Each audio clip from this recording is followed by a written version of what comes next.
How basically I overcome the fear of coding, right. मैंने कैसे किया, मैंने जब स्टार्ट किया, राइट, कोडिंग से मुझे बहुत डर लगता था। मैं इलेक्ट्रॉनिक्स एंड कम्युनिकेशन बैकग्राउंड से, मैंने कभी कोडिंग सीखी नहीं। जब मैंने मूव करा अपनी फर्स्ट कंपनी में, वहां पे मैंने ये देखा बहुत सारे लोग जो है वो कोड करते हैं, क्योंकि मैंने जब ज्वाइन किया था, मैंने as a manual tester join किया था और मैं हमेशा से चाहता था कि मैं मैनुअल से ऑटोमेशन की तरफ जाऊं, मैं थोड़ा बहुत कुछ ना कुछ कोड करूं। क्यों? क्योंकि उसका रीजन पता है क्या था? उसका रीजन ये था कि मैंने देखा जो भी ऑटोमेशन टेस्टर थे, जब भी कोई बंदा स्टार्ट करता है, कोई भी, मैंने ये बंदा नहीं देखा कि जो डायरेक्टली चाहता हो कि यार मैं एक मैनुअल टेस्टर बनूंगा। बहुत कम लोग सोचते हैं इस बारे में, क्योंकि बहुत सारे लोग सोचते हैं कि यार मुझे एक सैलरी अच्छी मिले, राइट, मुझे बेटर अपॉर्चुनिटी मिले, राइट, करियर ग्रोथ मुझे हो, थोड़ा बहुत कोडिंग से रिलेटेड भी अगर चीजें आती हो तो बढ़िया है। क्यों? क्योंकि भाई ये एक अच्छा करियर ऑप्शन बन सकता है। तो अब मुझे यहाँ से चीज समझ तो आ गई थी, लेकिन कोडिंग का फियर तो अभी भी था, राइट। कोडिंग का फियर को कैसे मैंने रिमूव किया, राइट, उसके बारे में आज डिस्कस करते हैं, ठीक है गाइस। बहुत ही नॉर्मल वीडियो होने वाली है, 1.5x करके देख सकते हो, राइट। कुछ मैं बहुत अच्छे इंपॉर्टेंट पॉइंट बताने वाला हूँ जो मेरे को ऐसा लगता है कि अगर आप उसी सेम बोट में हो, राइट, जो कि मैं जिसमें मैं था जब मैंने स्टार्ट किया था, राइट, जिसमें कि आपको भी कोडिंग से डर लगता है, आपको भी जब भी कोड लिखने की बारी आती है, राइट, आपको एकदम से गले में ऐसे दर्द होने लग जाता है, हाथ कपकपाने लगते हैं, ऐसा होता है, राइट। देखो मैं 11 ईयर्स ऑफ एक्सपीरियंस हो चुका है मेरा ऑलमोस्ट, राइट। मैं ऑटोमेशन इंजीनियर हूँ और मैंने भर भर के कोड लिखा है, राइट। लास्ट 4-5 ईयर्स में मैंने बहुत कोड लिखा है, अभी भी मैं कोड लिखता हूँ। तो मैं आपको बताऊंगा कि कैसे मैंने ट्रांजिशन किया, राइट, क्या ऐसी चीज हो गई और मैंने कैसे ओवरकम कर लिया इस पूरे फियर को। उस चीज के बारे में ना आपको एक चीज जरूर पता होनी चाहिए, राइट। सबसे पहले मैं आपको बताता हूँ कि देखो जब मैंने स्टार्ट किया,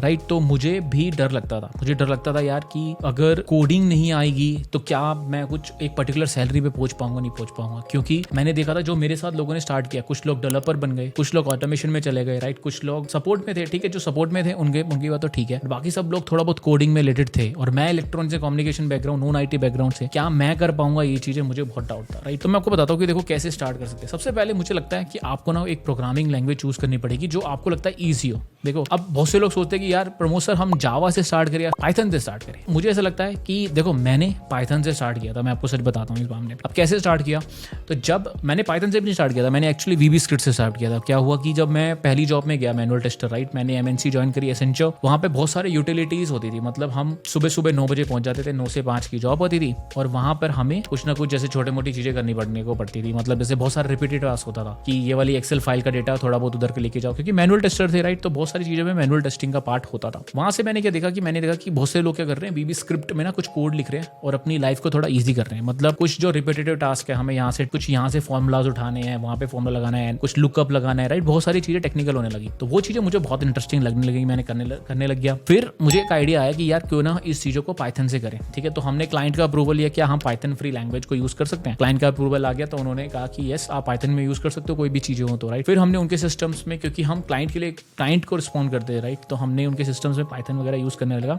वहां से हमने बहुत सारे टास्क थे, राइट, जो हम मैनुअल करते थे, राइट, उसको मैंने धीरे धीरे ऑटोमेशन में कन्वर्ट करने लगा, राइट। तो वहीं से मैंने मेरी जर्नी स्टार्ट हुई थी पाइथन से। तो पाइथन के बेसिक्स मैंने पढ़े, ऑनलाइन में जाके मैंने बहुत सारी चीजें पढ़ी कि कैसे ऑपरेटर्स काम करते हैं, क्या वेरिएबल्स होते हैं पाइथन में, राइट। बेसिक सिंटैक्स मुझे समझ में आ गया था, फॉर लूप मेरे को चीजें समझ में आने लगी थी थोड़ी थोड़ी, तो वहां से मैंने चीजें स्टार्ट कर दी। फिर यहां से मेरी जर्नी स्टार्ट होती है अपनी ऑटोमेशन की, कि अब मुझे पता चल गया कि यार देखो डायरेक्टली सेलेनियम अगर मैं लर्न करूंगा, राइट, तो शायद हो सकता है मैं थोड़ा सा डिफिकल्टी आ जाए, राइट, क्योंकि हो सकता है अभी मेरे को थोड़ी सी पाइथन समझ में आई है, अब मैं डायरेक्टली वेब ऑटोमेशन की तरफ जा सकता हूँ, राइट। और मैंने इंट्रोड्यूस करा वहां पे थोड़ा सा कि मैं एपीआई टेस्टिंग को सीखूंगा विद पाइथन, राइट। तो वहीं से मैंने एक एपीआई ऑटोमेशन बनाना सीखा और वो एपीआई ऑटोमेशन का जो फ्रेमवर्क था वो यूज आया मेरे को नेक्स्ट कंपनी क्रैक करने में। क्योंकि जब मैंने ट्रांजिशन करा, राइट, सर्विस बेस्ड कंपनी थी, इसके बाद मैंने एक स्टार्टअप ज्वाइन किया, वहां पे मैंने उसी फ्रेमवर्क को दिखाया कि मैंने ये एपीआई ऑटोमेशन फ्रेमवर्क। अब आपको ये पता होना चाहिए कि देखो ये जो ऑटोमेशन फ्रेमवर्क था ये मैंने कभी उस एग्जिस्टिंग कंपनी में नहीं किया था, पर मैंने उसको नेक्स्ट प्रोजेक्ट की तरह दिखाया, क्योंकि मैं सैटरडे संडे को काम करता था और मैंने उसको ऐसे इस तरह फॉर्मुलाइज किया था, ऐसा लगता था कि वो यस मैंने एपीआई ऑटोमेशन किया है पिछली कंपनी में, राइट। तो हमने वैसे उसको शोकेस किया, उसके बेस पे मुझे नेक्स्ट कंपनी में मिल गया काम, राइट। वहां पर मैंने फिर ओवरऑल जब मेरे को एपीआई ऑटोमेशन समझ में आया तो फिर मैं सेलेनियम विद पाइथन सीखा, हमने प्रॉपरली सीखा, हमने वहां पे पूरा आइडिया लिया उसके बाद। तो यहाँ से चीजें स्टार्ट हुई। अब यहाँ पे क्वेश्चन आता है कि कोडिंग फियर उसको कैसे करना है, राइट। तो देखो सिंपल बात है, मैं आपको बताता हूँ कि कोडिंग एक ऐसी चीज है जिसका फियर हमेशा हमेशा रहेगा। तो सबसे पहले आपका स्टेप 1 क्या रहेगा कि भाई स्टार्ट स्मॉल, राइट। सबसे पहले आपको स्मॉल स्टार्ट करना है, जिसके अंदर सबसे पहली क्लैरिटी आपको होनी चाहिए कोई भी चीज सीखने का क्लैरिटी, राइट, वो है टॉपिक, रिसर्च, प्रोजेक्ट्स और प्रैक्टिस, यही है overall funda, right, which is called as TRPP principle, जो मैंने अपनी लाइफ में बहुत बार यूज़ करा है। अब इसको कैसे यूज़ करना है प्रमोद, प्लीज़ इसको समझाओ। देखो सिंपल बात है, सबसे पहले आपको पता होना चाहिए कि मुझे टॉपिक्स, मैं इस प्रोग्रामिंग लैंग्वेज को सीखना चाहता हूँ या मैं इस ऑटोमेशन इंजीनियर बनना चाहता हूँ, तो मुझे कौन कौन से टॉपिक्स पता होने चाहिए। उस टॉपिक्स के बारे में मैंने लिस्ट बना ली थी कि यार देखो, अगर मुझे पाइथन सीखनी है, राइट, और हो सकता है कि मुझे चलो जावा सीखना है, राइट, तो क्या क्या टॉपिक्स हैं उसके अंदर। उसमें टॉपिक्स होता है कि कैसे जावा को इंस्टॉल करना है, कौन सा ID हो सकता है, वेरिएबल कैसे लेते हैं, राइट, ऑपरेटर को कैसे यूज़ करते हैं, डिफरेंट ऑपरेटर्स हैं, लूप्स को कैसे यूज़ करते हैं, लूप्स के बाद कौन से एडवांस कॉन्सेप्ट्स हैं उसमें, राइट, कि जैसे क्लासेस, ऊप्स कॉन्सेप्ट्स कैसे होते हैं, राइट। तो धीरे धीरे आपको चीज़ें सीखनी पड़ेंगी, राइट। तो यहाँ पर बहुत इंपॉर्टेंट है कि आप चीज़ों को पहला स्टेप लो। प्रोग्रामिंग लैंग्वेज और कोडिंग का फियर हटाने का सबसे आसान तरीका यही है, स्टार्टिंग स्मॉल। पहला स्टेप तो लेना ही पड़ेगा, वो सबसे ज़्यादा इंपॉर्टेंट है। यही मैं आपको ओवरऑल स्टोरी इसलिए समझा रहा था ताकि आपको चीज़ें समझ में आने लगे कि गाइस कोडिंग बहुत इंपॉर्टेंट है मैनुअल टेस्टर के लिए। अगर आप एक मैनुअल टेस्टर हो, फ्रेशर हो, यार कभी भी फ्यूचर में अगर आपको कोडिंग सीखनी है तो कोडिंग बहुत इंपॉर्टेंट है। कोडिंग आपको सीखनी पड़ेगी, बहुत सारी चीज़ों में आपको डिबगिंग की जरूरत पड़ती है, राइट। हो सकता है कि कभी किसी डेवलपर ने बोल दिया यार इसकी ये वाली ब्रांच इंस्टॉल कर दो, यार उस ब्रांच में ये माइनर चेंज करके ये कर दो, राइट। तो डिबगिंग की चीज़ें हो सकती हैं, तो वहाँ पे भी आपको कोडिंग चीज़ें अंडरस्टैंड करना, आपको समझ में आनी चाहिए चीज़ों को, तो वो चीज़ों पर ध्यान देना है, ठीक है। स्टार्टिंग स्मॉल, तो सबसे पहले आपके जब टॉपिक्स क्लियर हो गए तो पहला स्टेप है कि थोड़ा थोड़ा सीखना शुरू कर दो। अब देखो क्वेश्चन आता है कि प्रमोद सर हम स्टार्ट कैसे करें, राइट। मुझे तो पता ही नहीं, अगर मैंने मान लो पाइथन स्टार्ट करनी है या मुझे जावा स्टार्ट करनी है तो मैं स्टार्ट कैसे करूँ। या देखो सिंपल बात है, यूट्यूब पे बहुत सारे रिसोर्सेज हैं। अब आपको ये डिसाइड करना है कि यार मैं थोड़ी सी इन्वेस्टमेंट अपने ऊपर कर सकता हूँ या नहीं कर सकता हूँ। दोनों देखो, सब दोनों तरह के लोग होते हैं, राइट। तो अगर मैं थोड़ी सी इन्वेस्टमेंट कर सकता हूँ तो ठीक है, अगर मैं इन्वेस्टमेंट कर सकता हूँ तो या क्या मैं लाइव कोर्सेज की तरफ जाऊँ या फिर सेल्फ पेस की तरफ जाऊँ, ठीक है। अब यहाँ पे भी डिपेंड करता है कि यार देखो, अगर आपको थोड़ा एक्सेलरेट करना है तो आपको जल्दी करना है, क्योंकि हो सकता है कि आप चाहते हो कि यार मुझे 3-4 महीने में अच्छे से कोडिंग समझ में आ जाए ताकि मैं बाद में प्रैक्टिस करता रहूँ और इंटरव्यू भी क्रैक कर लूँ, तो आप लाइव कोर्सेज की तरफ जाओ। सेल्फ पेस की तरफ भी जा सकते हो। अगर आपको सेल्फ पेस मतलब है कि जैसे यूडेमी कोर्सेज होते हैं, राइट, रिकॉर्डेड कोर्सेज होते हैं, वहाँ पे आपने समझ लिया, ठीक है, चीज़ें, और फिर खुद से प्रैक्टिस कर ली, तो वहाँ से स्टार्ट कर सकते हो। बहुत से लोग क्या करते हैं कि यार यूट्यूब से स्टार्ट करते हैं, जिसके अंदर वो यूट्यूब में बहुत सारी वीडियोस को देखते हैं। देखो मेरे को ऐसा लगता है कि जब आप किसी भी बारे में सब रिसर्च कर रहे हो, राइट, तो आपको यूट्यूब सही लगता है, पर प्रॉपर लर्निंग फ्रॉम यूट्यूब थोड़ी सी नहीं है अच्छी, क्योंकि बहुत टाइम ऐसा होता है कि बहुत सारे आपने कोर्सेज भी फ्री ऑनलाइन देखे होंगे, राइट, वो एक लिमिटेड क्वांटिटी के बाद स्टॉप हो जाते हैं, राइट। तो वहाँ पे थोड़ा सा ध्यान देना। तो स्टार्टिंग स्मॉल, फर्स्ट प्रोजेक्ट आपको समझ में आ गया। सेकंड इंपॉर्टेंट पॉइंट है कि यार देखो, छोटे छोटे अचीवेबल गोल्स रखने बहुत इंपॉर्टेंट है। जब कोडिंग आपने सीख लिया है, राइट, अब आपको क्या, कोडिंग आपने जब धीरे धीरे सीख रहे हो, राइट, तो छोटी छोटी चीज़ों को अचीवेबल गोल रखो कि यार ठीक है, मैं एक मिनी प्रोजेक्ट जरूर करूँगा। जैसे कि मैंने क्या किया, सबसे पहले कैलकुलेटर बनाया। कैलकुलेटर बनाने के पहले मैंने इनपुट कैसे लेना यूज़र से वो सीखा। फिर हमने छोटे छोटे मिनी प्रोजेक्ट्स बनाने शुरू कर दिए कोडिंग के अंदर, राइट। फिर हमने, जब मैं पाइथन का प्रोजेक्ट ही कर रहा था कि ठीक है चलो अभी मैंने कैलकुलेटर बना लिया, राइट। उसके बाद मैंने छोटी सी चीज़ की कि चलो APIs को कैसे ऑटोमेट करते हैं, वो चीज़ सीख ली धीरे धीरे, राइट। तो उसके साथ साथ मुझे चीज़ें सीखनी आने लग गई और मैं चीज़ें करने लग गया। देखो करते जाओ, कई बार बहुत सारे कॉन्सेप्ट्स आपको समझ में नहीं आएंगे, कोई बात नहीं, उनको रिविजिट करके अच्छे से सीख लेना, ऐसा होता है, ठीक है। ऑनलाइन कोर्सेज लेना और बूट कैंप्स अटेंड करना, लाइव कोर्सेज मुझे हेल्प किया, मैंने बहुत बार लिया। मैंने फिजिकली और प्रैक्टिकली भी जाके भी लिए कोचिंग, राइट। वहाँ से मुझे समझने की कोशिश करी, ठीक है। फिर प्रैक्टिस आपको कोडिंग रेगुलरली करनी पड़ेगी, राइट। नेक्स्ट स्टेप यही है कि प्रैक्टिस रेगुलरली करनी पड़ेगी। हैकर रैंक, हैकर अर्थ, लीड कोड, यहाँ पे जाके अपने अकाउंट बना लो।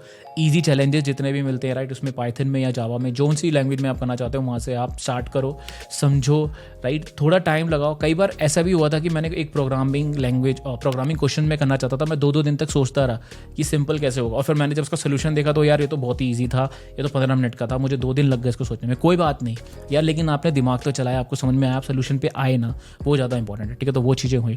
फिर मेंटरशिप, यार मेंटर लेना बहुत इंपॉर्टेंट है लाइफ में। हम लोग हर जगह पे मेंटर लेते हैं। हम जब स्टार्ट करते हैं तो पेरेंट्स हमारे मेंटर्स होते हैं, राइट। फिर हम जब स्टार्ट करते हैं अपनी कोचिंग, राइट, जैसे कि 10th और 12th वगैरह स्टार्ट करते हैं तो वहाँ पे भी हमारे मेंटर्स होते हैं, राइट, टीचर्स होते हैं, प्रोफेसर्स होते हैं, राइट। तो मेंटर आपको, हम सोचते हैं कि यार हम जब जॉब करने लगने लग जाएंगे तो वहाँ पे हम मेंटर्स को शायद नहीं कर पाएंगे। मेंटर्स क्यों चाहिए अब हमें, नहीं, सेल्फ मेंटर बन जाते हो आप उसमें, तो मेंटरशिप जरूर चाहिए आपको। तो मेंटर्स लो, लाइव कोर्सेज लो, इंपॉर्टेंट है। और remember why you have started, right. सबसे इंपॉर्टेंट चीज़ है कि क्यों स्टार्ट किया था आपने। आपको एक अच्छी जॉब चाहिए थी, आपको एक अच्छा बेटर अपॉर्चुनिटी चाहिए थी, राइट, तभी आप कोडिंग सीख रहे हो। इस चीज़ को देखना आपका बहुत इंपॉर्टेंट है, राइट। तो ये चीज़ों पे ध्यान देखना है। तो यही एक तरीका है अपनी कोडिंग को इम्प्रूव करने के लिए। देखो यार, फियर से कुछ नहीं होगा, पहला स्टेप जैसे ही लोगे ना वैसे ही आप इम्प्रूव करना शुरू कर दोगे। यही बहुत इंपॉर्टेंट चीज़ है, पहला स्टेप लेना ही सबसे ज़्यादा इंपॉर्टेंट है।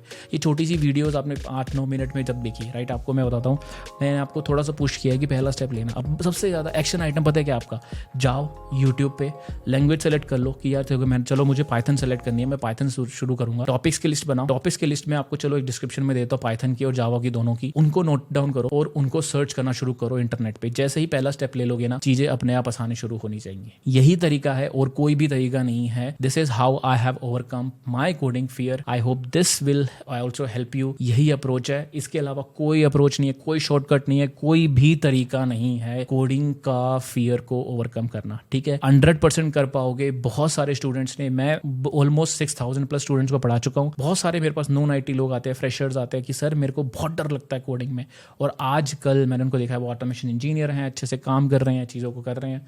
ठीक है, उन्होंने सिर्फ पहला स्टेप लिया और उन्होंने कर लिया, right. I hope this helps. Existing subscriber तो थैंक्स लॉट फॉर वाचिंग। अगर न्यू वन हो तो लाइक और सब्सक्राइब करो। मैं सॉफ्टवेयर टेस्टिंग और प्रोडक्टिविटी से रिलेटेड बहुत अच्छी वीडियोस बनाता हूँ, राइट।